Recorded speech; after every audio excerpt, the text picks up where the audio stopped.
ሰው ከልጅነቱ ጀምሮ እንደዛ እየተቃጠለ መኖር የሚኖረው ማለት ምክንያቱ ምንድነው? ያልገባኝ ነገር እግዚአብሔርን የምርን እኮ ነው እንዴ። ሄሚዬ አሁን ለሄሚዬ ውዶች በእውነት ማስተላለፍ የሚፈልገው መልእክት አለ። ይሄንን መልእክት ሼር አድርጉና ለሄሚዬ ያደርሱልኝ። የምርን ነው እና የምር በጣም ነው የሚከብደው።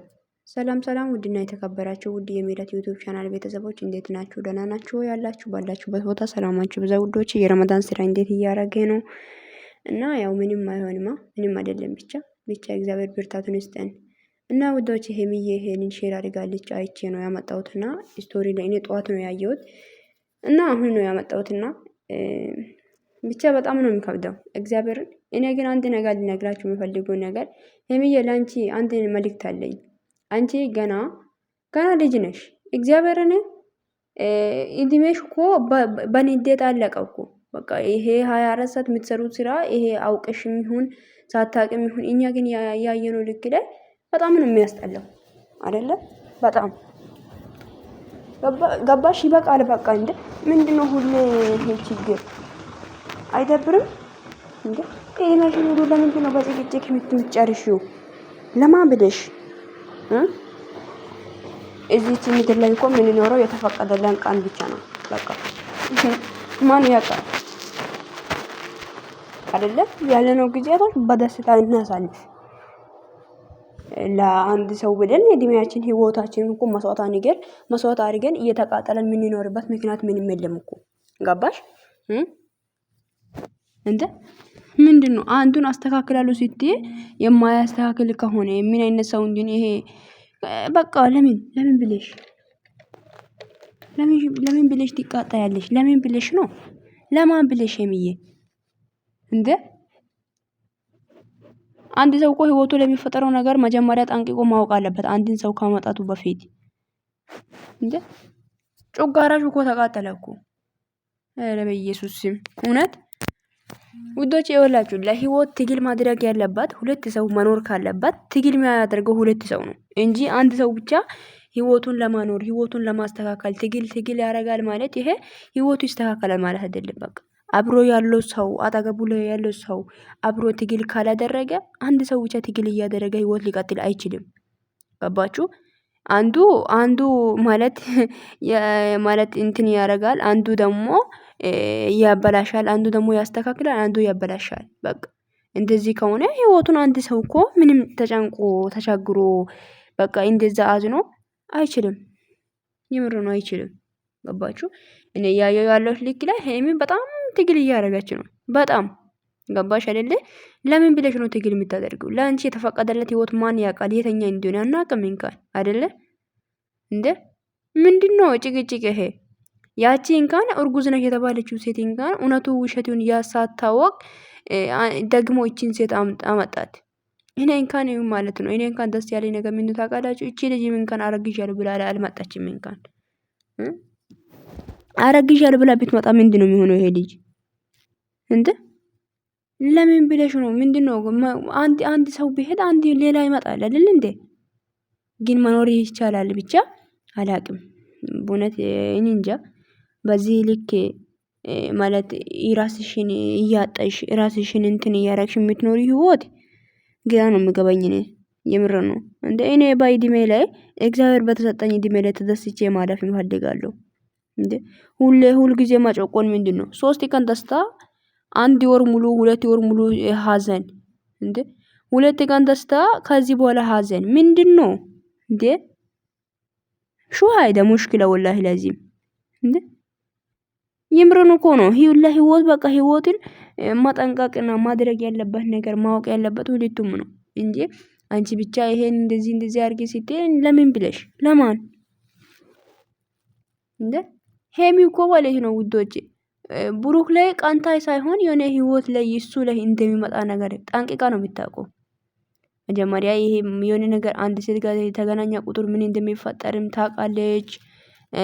እንጃ ብዙ ነገር ታውቃለች። በቃ የሆነ ሴት ስለሆነች ነው አይደለ? ሴት ስለሆነች እና እሷ በጣም እንጃ አየን እኮ በጣም ሊንዳና መጣት እንደዛ ማዝና፣ ሱሲ ያመጣት እንደዛ አዝና፣ እዩም መጣች እንደዛ ዋዝና እዩ ጊዜ እንኳን ራሷን ሲታ ነው ሐኪም ቤት የገባችው አይደለ?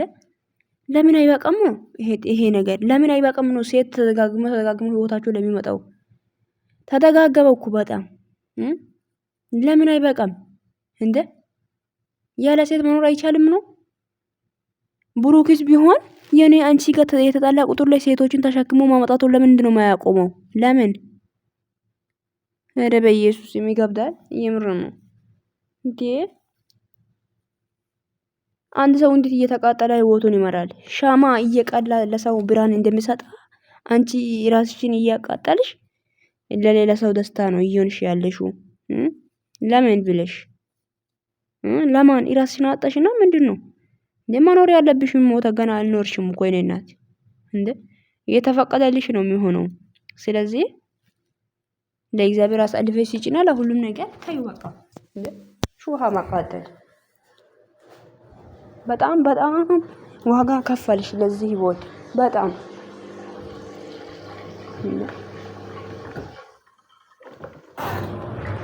ይበቃል። የምር ነው ሰው ውዶች፣ እኔ በእውነት በጣም ገርሞኝ ነው። አየን እኮ አይደል? በጣም ሁሌ አንቺ ህይወትሽ ለሚፈጠረው ነገሮች ሁሉ ልብሽ የሚሰብር ነገር ነው። ሁሌ ማለት ነው ሁሌ። በኢየሱስ ስም ለምንድን ነው እንደዚህ የሚሆነው? ለምንድን ነው አልገባኝም እንዴ? እና ሴቶች ላይ ያፈቅር ነው እንዴ? እሱ እንደዛ ደረቱ ላይ ሲያስተኛ ሲያቀፋት እሱ ግን ለፍቅረኛም ለሌላ ሰው ለጎደኛ የሚሰጠው ቦታ የራሱ አያውቅም። ይሄ ሰው የኔን ሳስበው ማለት ነው ዝም ብሎ የሚኖር ሰው እኮ ነው ይሄ። ምስኪን ወላ ምስኪን ነፈር። ለዚህ ሰው ደግሞ ማቃጠል የለብሽም ነው የኔ ሐሳብ። ገባሽ? ያኔ እኔ አስተካክላለሁ ሲቲ እሱ ማያስተካክል ከሆነ ምንድነው ጥቅሙ? ተቃጥለሽ ማቀጥቂም የለም። ስለዚህ መተው ነው፣ ርግፍ አድርጎ መተው ነው። መተው አይቻልም? ይቻላል። ብዙ ነገር ትቶ እኮ መልካም ቦታ የደረሱ ሰዎች አሉ። ትግል አድርጎ ዋጋ ከፍሎ ደክሞ በቃ መተውን ይመርጣል። አንቺ ላይ ነው የሚፈረደው። የሆነ ነገር የተፈጠረ ቁጥር አሁን ይሄ ፍጹም እንኳን ትናንትና ለምንድን ነው ጎትቶ ያመጣት? ሁሉም ጀርባሽ ላይ ያለው ሰው ሁሉ ያንቺ ውድቀት ነው የሚፈልገው። ገባሽ? እና ብሩክ ራሱ ትናንትና ምንድነው በቃ ውጪ እናውራው የምትለው ምንድነው? ውጪ ላይ የምታውራው ለምን?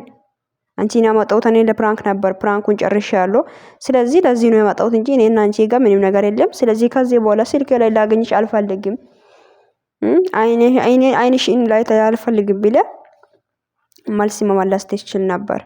ህይወት አለኝ ብለ ማውራት ትችል። አንተ ግን የለም እኮ ፋዝዛሉ እኮ ፋዛዛ የሆንክ ሰውዬ ሲጀመር የምር ነው።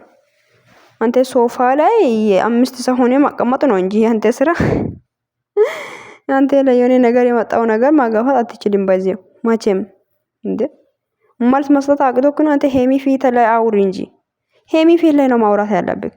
ገባ እንዴ? እንሂድና ውጪ እናውራ ምናምን ሹ አይዴ ለምንድን ነው ውጪ ላይ የምታውሩት?